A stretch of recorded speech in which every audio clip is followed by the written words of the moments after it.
bienvenue sur le channel. Vous allez me dire, mais hey, qu'est-ce qui se passe? Ça c'est mes yeux. Ça a coulé mon produit à lentilles. Vous inquiétez pas, tout va bien. Je suis là, chill avec vous, pour deux raisons. Premièrement, j'avais envie de filmer une FAQ et je vous ai demandé de poser vos questions sur Instagram et sur Facebook. Et j'ai plein de questions. Et deuxièmement, je voulais d'abord me maquiller et faire la FAQ après, mais j'ai eu tellement de commentaires récemment, genre, allez, 8, qui me demandent quand est-ce que je vais recommencer à faire du maquillage blabla, et je me suis dit bah tiens, ce serait l'occasion. Alors la façon dont on va procéder, c'est que je vais répondre une question par étape de make-up, comme ça si j'ai quelque chose à vous dire sur le make-up en tant que tel, je pourrais vous en dire un petit peu plus. Et si cette formule vous plaît, parce que j'ai reçu vraiment beaucoup de questions, je pourrais la refaire de temps en temps.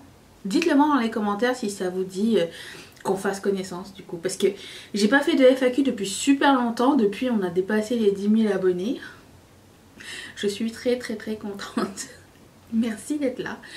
Et je sais qu'il y a certaines personnes qui me posent des questions que j'avais déjà posées avant. D'ailleurs je mettrai la playlist de toutes les FAQ que j'ai fait dans la barre d'infos. Et bah, je me suis dit bah tiens, ça serait le moment de connecter. Voilà. Alors, je vais commencer par m'appeler Louise et la première question. Où ai-je mis mon téléphone? Attends. J'ai reçu des questions drôles. J'ai reçu des questions qui revenaient très souvent. Je sais plus où j'ai foutu mon téléphone. Ah, c'est bon. Il est assez grand. C'est la taille de l'iPad. J'ai dû changer de téléphone parce que le mien était cassé. Genre, la plaque, elle se défaisait au complet. Puis en plus de ça, il était très vieux et il fonctionnait plus très bien. Non pas que ça vous intéresse, hein. Personne ne m'a posé cette question-là. J'ai tout screenshoté. Mais non mais attends. Cette question, je sais pas combien de fois elle arrive par semaine. Combien de paires de boucles d'oreilles as-tu? Attends, j'ouvre ma pelle Louise. Premièrement, je sais pas. Je les compte pas, elles sont rangées. Alors en termes de comment je les range, j'ai vous savez les bacs Rubbermaid.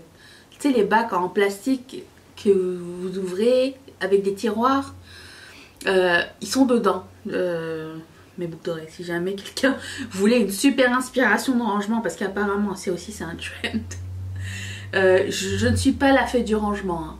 Je ne suis pas la fée des bonnes idées de comment ranger les choses. Donc je ne sais pas j'ai combien de paires de boucles d'oreilles, et j'ai pas envie de le savoir non plus. Enfin, j'achète des choses quand je peux et que je veux, mais c'est jamais le nombre m'a jamais traversé l'esprit. Genre le jour où j'arrive à 200 paires de boucles d'oreilles, j'arrête. Non. Mais aussi ma question c'est pourquoi pourquoi les gens veulent savoir genre l'inventaire de ce que tu as chez toi. J'ai pas compris. Alors certes il y a l'excuse genre ça va m'inspirer à comment le ranger, mais quand on y pense, chez toi, chez moi, c'est pas la même chose. Du coup, je comprends pas. J'ai jamais compris sur est-ce que tu vas nous faire voir les choses, est-ce que tu vas nous dire combien t'en as. J'ai toujours trouvé ça un petit peu, ne le prenez pas mal, hein, mais j'ai toujours trouvé ça un petit peu intrusif et un petit peu... je sais pas, c'est pour ça que je fais pas beaucoup de... genre je fais jamais de declutter en live, genre je vais jamais chercher mes affaires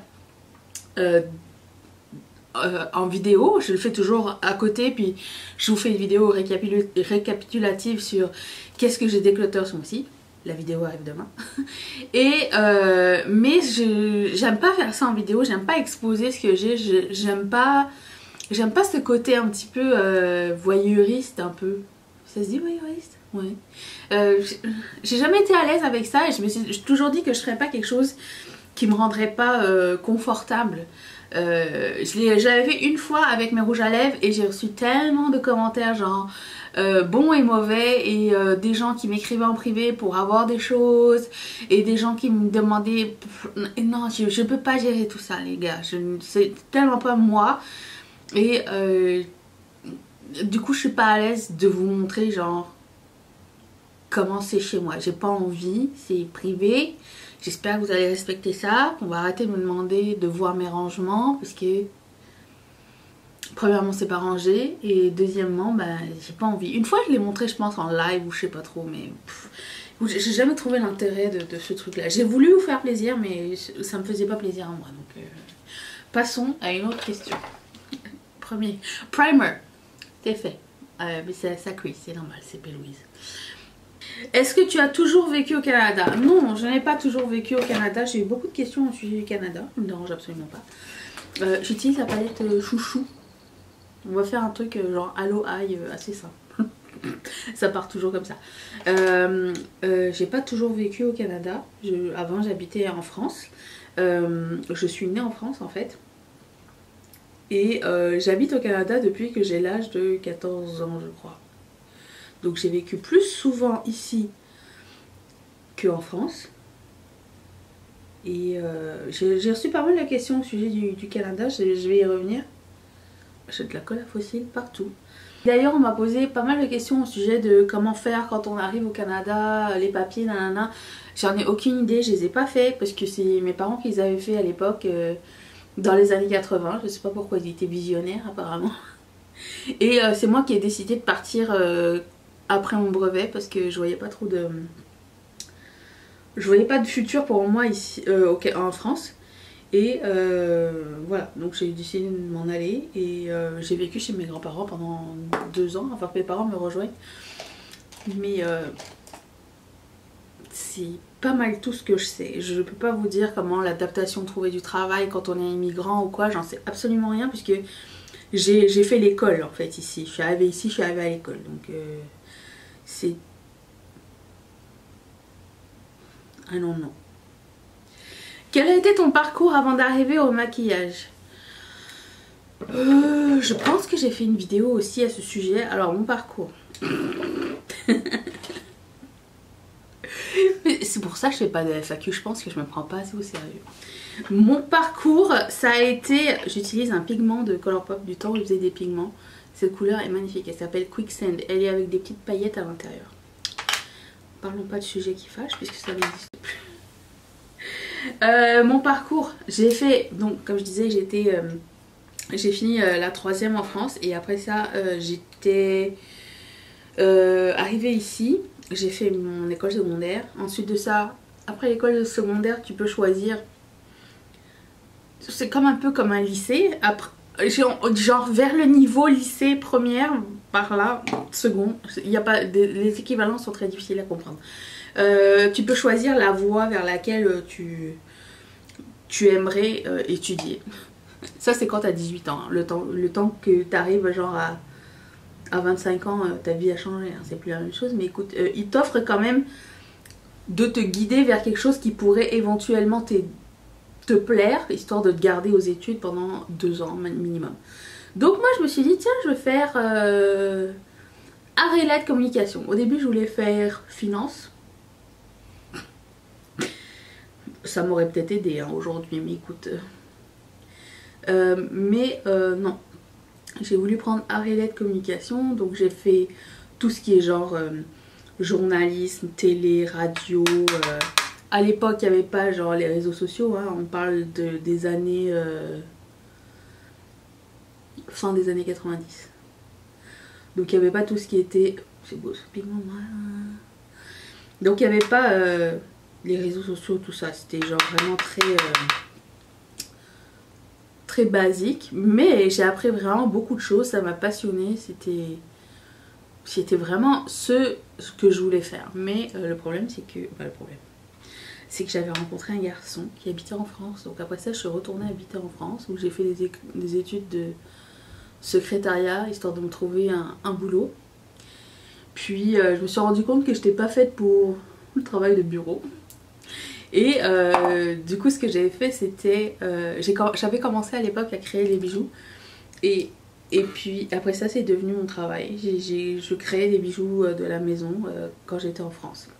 Puis après une fois que mon copain et moi nous sommes séparés, je suis revenue en France et là du coup il a fallu que je réapprenne quelque chose qui puisse me faire gagner de l'argent assez rapidement, c'est pour que je puisse trouver mon autonomie. Mes parents étaient encore là, donc j'habitais chez eux, mais quand t'as vécu tout seul pendant un bon nombre d'années, t'as plus envie de revivre chez tes parents, t'es d'accord?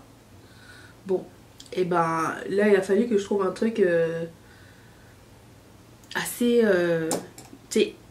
un truc sympa mais alimentaire qui pourrait me faire vivre pendant plusieurs années. Éventuellement. Donc ce que j'ai fait, c'est que mon père m'avait proposé de travailler avec lui pour faire de la couture. Je n'avais aucune notion en couture. J'ai pris des cours et pendant que je prenais des cours, je travaillais avec lui. Et ce qui devait être alimentaire a duré 21 ans. Voilà, mais à côté de ça, ma fibre artistique était vraiment très frustrée parce que je travaillais de nombreuses heures et j'avais pas le temps de faire autre chose et la fibre de création, ça me manquait beaucoup. Donc entre temps, j'avais recommencé à faire des bijoux, j'avais fait... qu'est-ce que j'avais fait d'autre? J'avais... après ça, j'ai pris des cours de joaillerie, j'ai pris des cours de maquillage et... après ça, je me suis dit...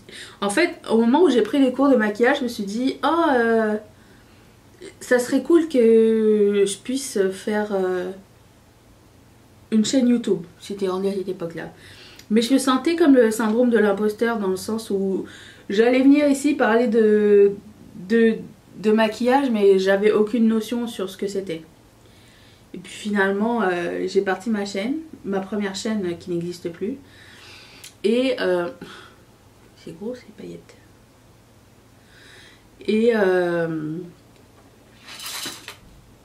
Et puis j'en ai refait une autre après qui est celle-ci.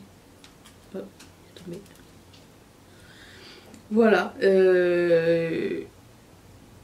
C'est ça mon parcours professionnel. Puis depuis 2 ans maintenant, je travaille YouTube à temps plein. Presque plein, je vous en reparle tout de suite après. Je travaille autonome et dans mon papier de travailleur autonome, c'est écrit fais des vidéos sur YouTube, couturière et je sais plus trop, qu'est-ce qui est écrit? Bon, en fait, je travaille autonome, c'est-à-dire tu peux faire ce que tu veux et t'as aucun avantage social, genre pas de retraite, ni rien. C'est un choix, c'est toi qui choisis. Voilà, donc c'est à ça que ça ressemble mon parcours professionnel. J'ai toujours été, je pense, pas toujours. J'avais eu peur. Au moment où j'ai quitté mon emploi avec mon père, j'ai eu très peur de pas y arriver parce que j'avais quand même déjà presque 40 ans. Donc je me suis dit, mais attends, la fille elle va se lancer sur YouTube à temps plein à 40 ans, elle est folle. Mais en même temps, je me suis dit, si je le fais pas, je vais le regretter. Et depuis, vous m'avez aidé. Je me suis aidée. On peut pas dire que on peut pas dire que je dors sur mes acquis. Hein. Je travaille quand même très fort. Est-ce que vous... Je sais pas, j'ai l'impression qu'il n'y a pas beaucoup de gens qui font des vidéos tous les jours. Non seulement je fais des vidéos tous les jours ici, mais j'en fais genre maintenant 2-3 sur les autres plateformes aussi. Donc c'est beaucoup de travail. Mais j'ai pas l'impression de travailler. J'ai l'impression de faire ce que j'aime. J'ai l'impression de m'amuser à être différente chaque jour, trouver des nouvelles idées, créer tous les jours. Et ça, c'est le plus beau métier. C'est le plus bel achievement, comment on dit en français, je sais pas. Le plus beau résultat de quelqu'un qui est créatif, c'est de pouvoir vivre de sa créativité. Donc, voilà, tout ça pour dire ça. J'ai posé mes strass, donc vous avez vu comment je fais, c'est bien. Ensuite, voudrais-tu des enfants? Et comptes-tu venir faire un tour en France? Je kiffe tes vidéos. Oh, mais merci, c'est très gentil. C'est quoi la première question? J'ai oublié. Ah oui, voudrais-tu des enfants? Autant il y a des gens qui se fâchent sur pourquoi on me pose tout le temps cette question-là. Au début j'étais fâchée, mais je pense que je voulais faire comme tout le monde et dire la même chose que tout le monde, genre j'en ai marre qu'on me pose une question. Non, je comprends maintenant. Je comprends que les gens ont besoin de savoir si un jour je voudrais des enfants. Est-ce que c'est pas grave, tu sais. Ça me dérange pas de dire que j'en veux pas d'enfant. Non, je peux pas te dire, j'aime pas ça. Mais là, du coup, oui. Est-ce que je veux des enfants? Non, Mathieu et moi n'en voulons pas. En fait, c'était assez clair au début de notre relation. Je pense un mois après être sortis ensemble, je me suis assise avec lui, j'ai dit est-ce que tu veux te marier, est-ce que tu veux des enfants? Parce que je me suis dit si on n'est pas sur la même longueur d'onde, ça sert à rien de continuer plus et de se retrouver genre 5 ans plus tard déchirés parce que on n'avait pas les mêmes aspirations, tu vois. Et pour le coup Mathieu il me dit bah je veux pas me marier et puis les enfants bah c'est comme tu veux. J'ai dit mais moi je veux me marier mais je veux pas d'enfant. J'ai gagné, hein, on est mariés et on n'a pas d'enfant. Donc voilà, donc Mathieu n'a pas été très... n'est pas très enfant, n'est pas très... Genre c'était arrivé, c'était correct, mais ça arrivait pas, c'est pas grave. Mais je pense que plus ça va et plus ça confirme qu'on n'en voulait pas parce que j'ai zéro la fibre maternelle et je trouve... En plus, et je vais pas vous dire que... Je vais pas vous mentir, je vais pas vous dire que genre... Ah, qui va mettre un enfant dans le monde, avec le monde dans lequel on vit, nanana. Non. Moi, je veux juste pas partager mon spotlight. Et... soyons francs, soyons francs. Et... je pense que je suis beaucoup trop fainéante pour ça. Et c'est beaucoup trop de responsabilité. J'aurais peur de rater. Imagine. Quoique quand... J'imagine que c'est dur de rater quand même. Tu sais, quand t'as un enfant, tu dois avoir un instinct maternel et tu travailles très fort. Mais bref. Tout ça pour dire, c'est trop. Genre, je peux pas. J'ai déjà moi-même à m'occuper, mon mari et mon chat. Alors imagine. Non, j'ai pas envie de... Ça me tente pas. Avant, ça me tentait quand j'étais avec mon ex. En fait, avant, ça me tentait, mais c'est parce que je m'étais jamais posé la question est-ce que j'en veux vraiment? C'était comme naturel. Ça devait venir avec le futur, non? Finalement, j'y ai pensé, je suis comme non, ça va. Pas envie. Pas nécessaire. Anyways. Après, vous allez me dire, ah mais c'est la plus belle chose qui m'est arrivée dans ma vie. Good for you. Mais je n'aime rien avec des enfants en fait. Enfin, j'aime pas les films. C'est ça. Ah oui, l'autre question c'est comptes-tu venir faire un tour en France un jour? Eh ben écoute, tous mes rêves de voyage sont anéantis avec la Covid, hein, nous ne cachons pas. Alors oui, je vais revenir en France. J'étais venue il y a plusieurs années, c'est l'année dernière. Mais j'ai une liste de voyages genre de fou. Et j'ai l'impression que il va falloir que je mette les priorités à la bonne place le jour où on va pouvoir revoyager. Quand ça va être? Parce que tant que je voyage pas, j'achète des palettes. Alors imagine, où est-ce qu'on s'en va? Où est-ce que va le monde? C'est incroyable. J'aurais dû mettre une couleur de coin interne peut-être, hein? Ouais. Je vais mettre à la fin. Autre question. Ça c'était la question primer, la question rapide. Alors, peux-tu tester les produits de la marque Maeva Genam? Je ne connais pas cette personne. Je sais pas absolument, je sais pas du tout ce que c'est. Le plus grand regret de ta vie si tu en as un. Ah! Premièrement, j'aimerais juste vous dire que j'ai un nouveau fond de teint. Ça c'est pas Garden Party, ça c'est Fashion Week, ça c'est le premier rang de la Fashion Week, Chanel. C'est quelqu'un qui me l'a offert, ma meilleure amie. Perfection Lumière Velvet, teint effet flouteur, Smooth Effect Makeup, SPF 15. Je sais même pas si c'est la bonne couleur pour moi. 70 beige. Nous allons découvrir ensemble. C'est quoi ce packaging? Comment tu le mets? Comme ça? J'essaye avec ça, je sais pas. Non, j'essaie. Ça a l'air foncé, non? Je sais pas. J'essaie de vivre une... très foncé. Mais je vais jamais m'en sortir, moi, avec ça. Au secours. J'ai plus de fond de teint, ça veut dire? Je vais aller chercher un concealer. Attends. Bouge pas. Je pense que j'ai un concealer trop pâle. Et que ça pourrait marcher. Oh, attends. Là, ça va être la chimie. Hein. Oui, est-ce que j'ai des regrets dans la vie? Non. J'essaye de vivre une vie sans regrets, comme je disais. J'essaye de faire des choix judicieux le plus souvent possible. Et j'essaye de penser au truc au jour le jour, dans le sens où est-ce que c'est une bonne idée ou pas. Et sinon, j'assume mes erreurs et écoute, je roule avec. Et je préfère focuser sur trouver des solutions plus que de vivre avec des regrets.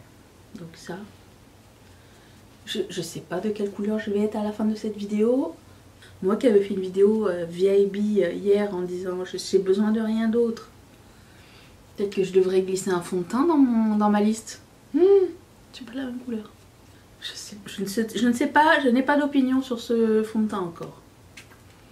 L'opinion que j'ai est foncée, hein. C'est très bizarre. C'est pas couvrance. Et sent très fort. Je ne suis pas fait pour le luxe. Oh mon dieu. Une chance, après je porte un col roulé. Je vais voir si je mets du fond de teint clair, ça va fonctionner ou pas. L'effet est beau par contre.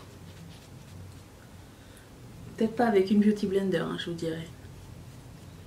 J'ai remarqué que les fonds de teint mat c'est mieux à... Ouh, ça va. Les fonds de teint mat c'est mieux avec... à estomper avec un pinceau. Et les fonds de teint douilles avec une éponge. Peut-être quelqu'un l'avait déjà dit et moi je viens de le découvrir. Hein, je ne sais absolument pas. Passons à la prochaine question. Oui. L'étape du concealer. J'en ai besoin. Si tu avais une baguette magique pour changer un seul truc dans ta vie, ça serait quoi? Qu'est-ce que ça serait? J'aimerais bien ne pas m'inquiéter du futur. J'ai un nouveau concealer aussi, histoire de bien me mettre dans la merde. C'est le Superstay Full Coverage Under Eye Concealer. Ça va peut-être m'aider avec le trou. Regarde, je suis une vraie youtubeuse là.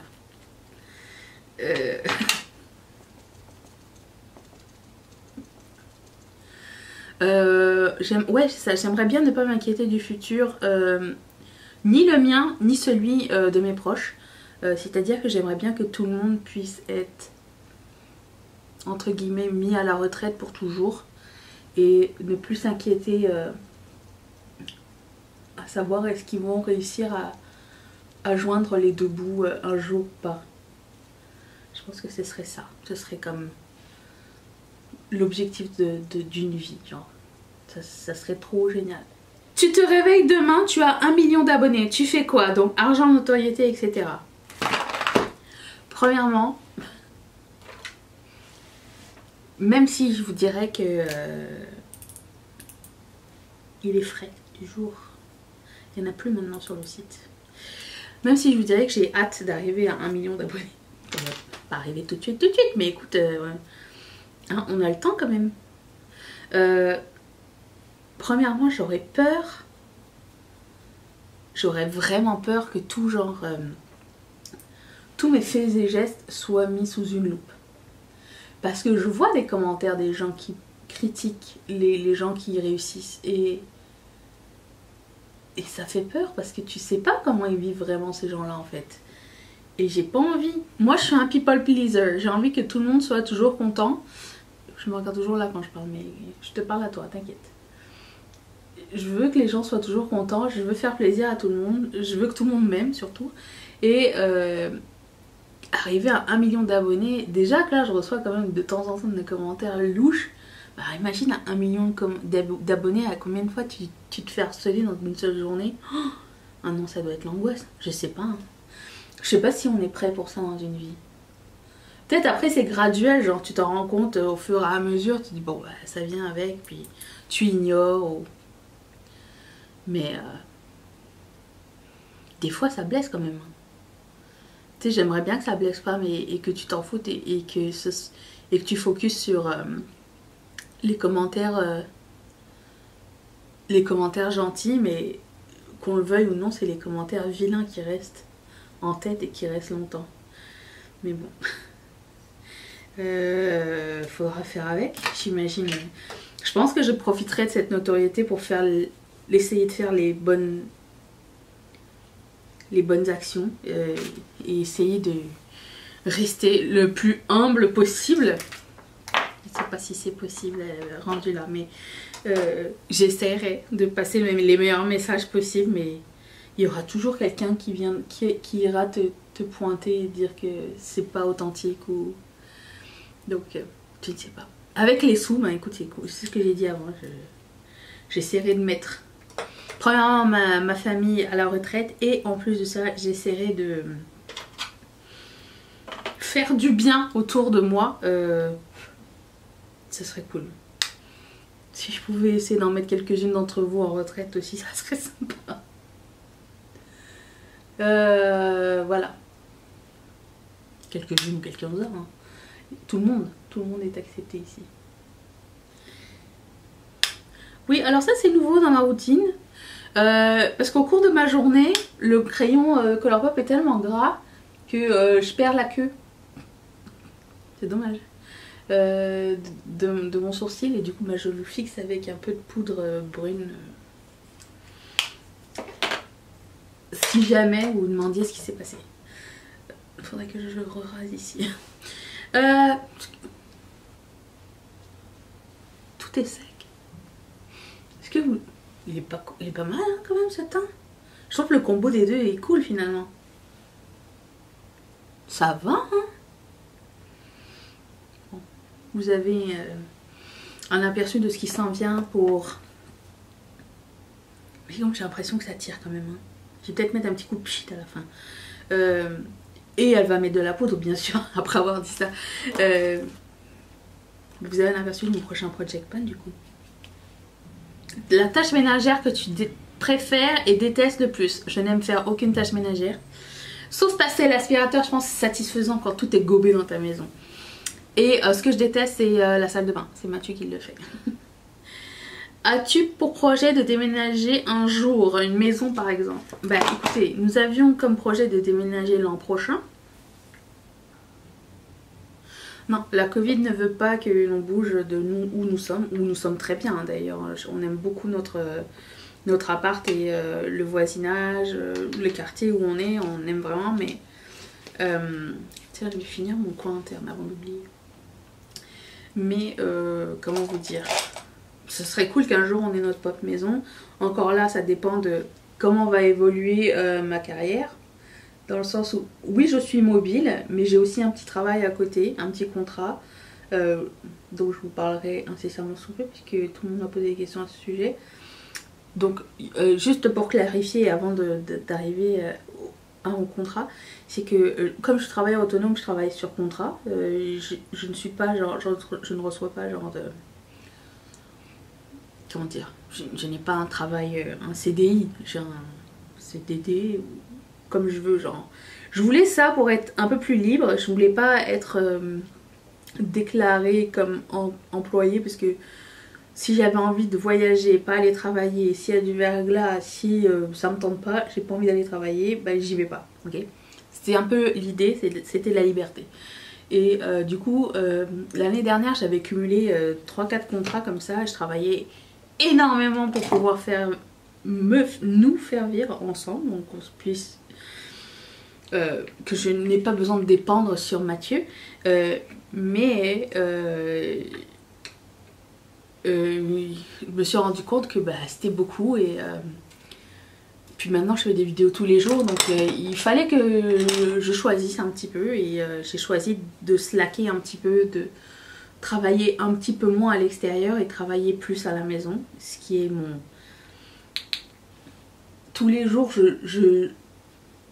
je remercie d'avoir pris cette décision, c'est vraiment ce que je préfère le plus, c'est travailler avec vous, pour vous. Et du coup, bah, voilà, donc j'ai un travail, j'ai un contrat dans une boutique qui fait des bijoux, je vous en parlerai. Et c'est pour ça que je dis je veux travailler. Je travaille 2 jours par semaine. C'est un contrat. Ensuite, si tu étais obligé de reprendre des études, là, tu choisirais quoi? Oh, je sais pas, un truc créatif. On a le droit. Qu'est-ce que je prendrais? Il y a un côté de moi qui aimerait bien comprendre la finance, qui aimerait bien prendre genre comment ça fonctionne le commerce, machin. Pas le commerce, mais plus comme les choses importantes de la vie, genre comment gagner de l'argent et l'investir et tout ça. Je sais que ça va me passionner un moment, mais juste parce que c'est pour moi, mais pas pour en faire un métier, donc je sais pas. Sinon, ce que j'aimerais bien apprendre, qu'est-ce que je prendrais? Je sais pas, j'ai l'impression que j'ai toujours appris ce que je voulais apprendre. Pourquoi je mets du blush sur le front? Je sais pas. J'ai pas réfléchi à cette question. Est-ce que tu penses qu'il y aura toujours assez de make-up, de renouveau en make-up pour que tu t'en lasses pas? Je pense qu'on a déjà touché le fond, hein, les amis. Je vois pas tellement de choses qui changent vraiment. Après, j'en ai déjà parlé plusieurs fois, mais c'est l'appartenance à une marque qui est importante. Et voir comment une marque évolue, je pense. Mais tout ce qui a été genre le nombre de couleurs, c'est les associations maintenant qui changent, peut-être les nouvelles formules. Mais après, bon, chaque personne ne découvre pas le make-up en même temps, donc c'est ça qui va... C'est ça qui va faire la différence. Les gens qui commencent à porter du make-up pas en même temps, je sais pas. Qui va créer du make-up? Les influenceurs, les... je pense que c'est pas tant de nouveaux make-up, mais c'est des nouveaux trends. Et ça va être des nouveaux... Oui, des nouveaux trends. Et oui, je pense qu'il y a toujours... Je parle avec ça depuis le début de la vidéo. J'ai mis un baume à lèvres qui m'a trahi. Oh non! J'avais un gars dans ma classe qui, quand j'étais en CM1, qui avait ça et qui trouvait ça tellement dégueulasse.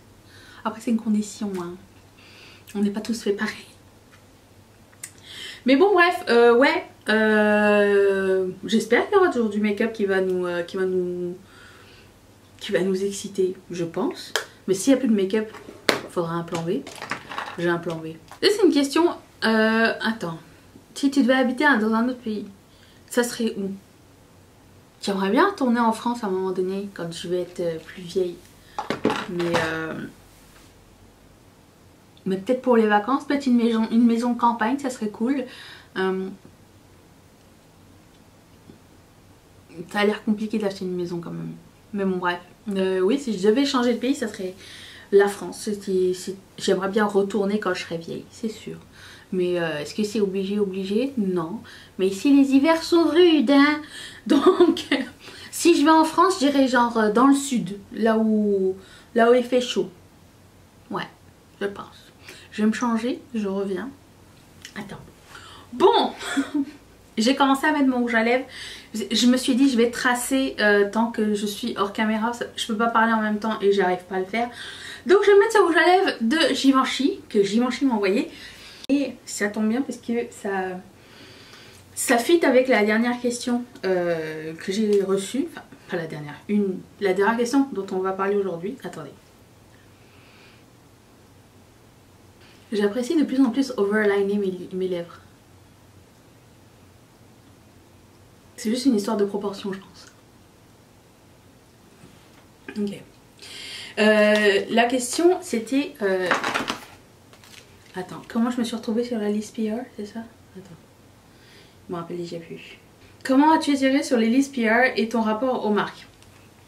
Je trouve que c'est important je vais arrêter de faire du bruit. C'est important de faire ce petit aparté. Comment je me suis retrouvée sur la liste PR? C'est par hasard. Toutes les listes PR dans lesquelles je fais partie. Desquels? C'est parce que les gens ont vu mes vidéos et ont vu mes tags et du coup m'ont contacté pour me dire ah on aimerait ça t'envoyer des produits et si tu veux les essayer nanana.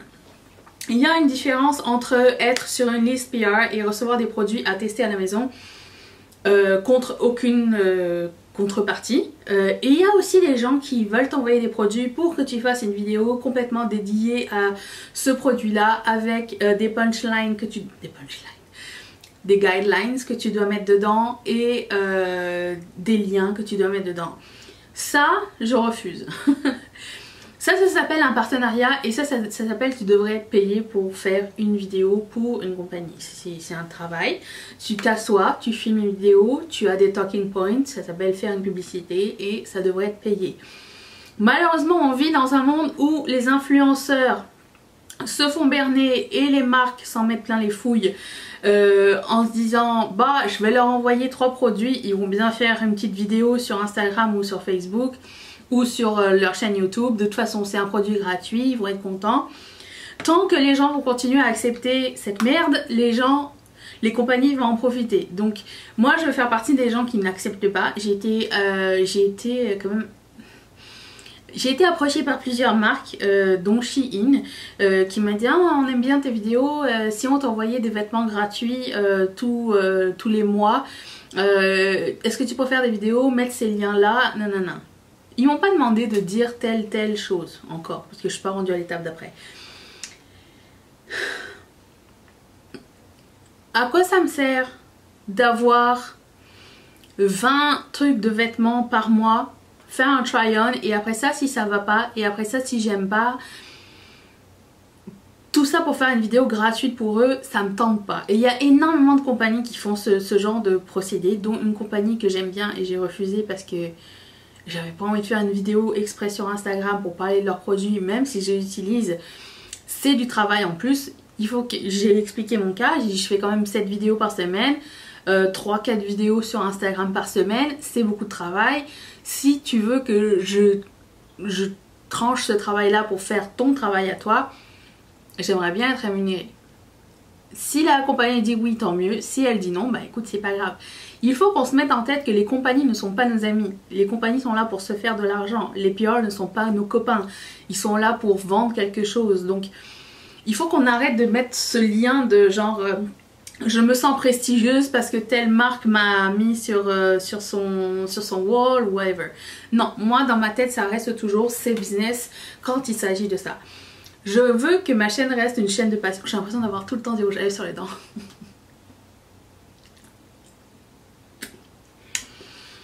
Je veux que... Tu sais, c'est très chic quand tu veux parler d'un truc sérieux et que tu as des rouges à lèvres sur les dents. Bref, je veux que ma chaîne reste une chaîne de passion, pas une chaîne de frustration. Parce que il m'est déjà arrivé de travailler en contrat avec des marques avant, du temps où j'avais un blog. Et de me faire payer genre 6 mois plus tard, ça aussi je veux pas. Donc j'aimerais que dans un monde parfait, les marques n'exploitent pas les influenceurs et que les influenceurs ne se fassent pas baiser par les marques parce que j'ai 3000 abonnés et que j'aimerais bien recevoir quand même des produits gratuits. Non. C'est des produits gratuits pour en faire une vidéo. Parce que recevoir des produits gratuits pour en parler si tu as envie et tu dis ce que tu veux, je suis all in. Moi ça me permet de ne pas avoir à acheter ces produits là et de vous dire mon avis à ce sujet. Donc ça me va, c'est correct. Mais s'il y a une contrepartie, je veux quand même que ce soit clair des deux côtés que si tu veux que je dise quelque chose et que j'aime ce produit et que je fasse une vidéo spécialement pour toi, ou inclure un truc sponsorisé à l'intérieur, je veux quand même que ce soit clair et que ça reste quand même... Oui, il y a un côté business, mais il y a aussi un côté passion et je veux jamais que mon côté passion prenne le dessus. Alors certes, il y a des gens qui arrivent à bien manier les deux et ça, grand bien leur en face, c'est parfait pour moi, c'est parfait pour eux, il en faut pour tous. Mais moi, j'arrive pas. J'ai envie de pas être frustrée quand je vais faire une vidéo. Et j'ai envie de vraiment vous partager ce que j'aime vraiment. C'est pour ça que premièrement, je mets pas énormément de pubs dans mes vidéos parce que j'ai envie que l'expérience soit quand même fun. Et deuxièmement, je n'accepte pas de partenariat parce que premièrement, j'ai pas trouvé de partenariat qui soit à l'échelle de ce que j'aime. Et deuxièmement, parce que c'est ça, c'est mon choix. Je sais que je pourrais faire bien plus de thunes que je le fais maintenant si j'avais accepté, mais je préfère pas. Après, quelqu'un m'a demandé est-ce que tu envisagerais mettre une publicité de plus dans tes vidéos parce que je pense que tu le mérites, tu fais quand même énormément de vidéos par semaine. J'y ai pensé. D'un autre côté, j'ai quand même Patreon, j'ai quand même les marraines qui m'aident énormément, les marraines et les parrains, des gens qui sponsorisent mes vidéos à partir de 1$ par mois. Et il y en a qui sont très généreux et il y en a qui s'en vont et qui reviennent et c'est sans obligation, absolument sans obligation. C'est grâce à vous que je peux payer mes charges tous les mois. Il faut savoir que non, je n'ai pas énormément de dépenses. Avant de commencer à travailler sur YouTube, je me suis délaissée de toutes mes dettes et je n'ai rien. J'ai pas de maison, j'ai pas d'enfant, donc j'ai un appartement sympa et une voiture. Et on est deux. Mathieu a un bon travail, enfin un bon travail, un travail correct qui permettrait de nous faire vivre ensemble, mais tous les deux. Mais j'ai pas envie qu'il nous fasse vivre tous les deux. Je suis contre cette idée. Je préférerais aller tourner des boulettes au McDo que de me faire vivre. Mais ça c'est une autre question. Tout ça pour dire, est-ce que j'ai encore de l'eau là-dedans? Non. Givenchy va être ravie. Ils vont voir, elle me dit elle a mis son rouge à lèvres la première fois, hop, il y en a eu sur les dents. Tout ça pour dire que oui, j'envisage peut-être mettre une publicité de plus dans mes vidéos dans le futur si et seulement si je vois que j'arrive pas à joindre les deux bouts. Pour le moment j'y arrive, donc j'ai pas besoin de ça. Et si par exemple je vois que tous les gens sur Patreon commencent à s'en aller pour raison X, Y ou Z, ça c'est normal aussi, c'est des choses qui arrivent, de rien prendre pour acquis et je me compte chanceuse que vous soyez là et que je puisse compter sur vous et d'avoir cette communauté de feu que vous êtes vraiment. Il y a très peu d'influenceurs qui peuvent avoir la chance que j'ai de vous avoir. Donc voilà, c'était ça pour les questions. Il y en a encore plein d'autres, donc si vous voulez une autre partie, ça va me faire un grand plaisir de pouvoir replonger dedans. Il y a plein de questions qui m'ont fait réfléchir, ou dans lesquelles j'ai besoin de réfléchir un petit peu plus encore une fois pour pouvoir avoir la bonne réponse. Et déjà, est-ce que je me suis déjà posé la question? Oui ou non, je ne sais pas. Bref, merci d'être resté avec moi, merci pour vos questions. Je vous retrouve demain pour un déclutter, j'espère que vous allez être là. Et n'hésitez pas à laisser vos questions dans les commentaires. Si vous en avez d'autres, je mettrai aussi la playlist des FAQ précédentes. Voilà, merci beaucoup d'être resté avec moi. Bye. J'ai écrasé Rita.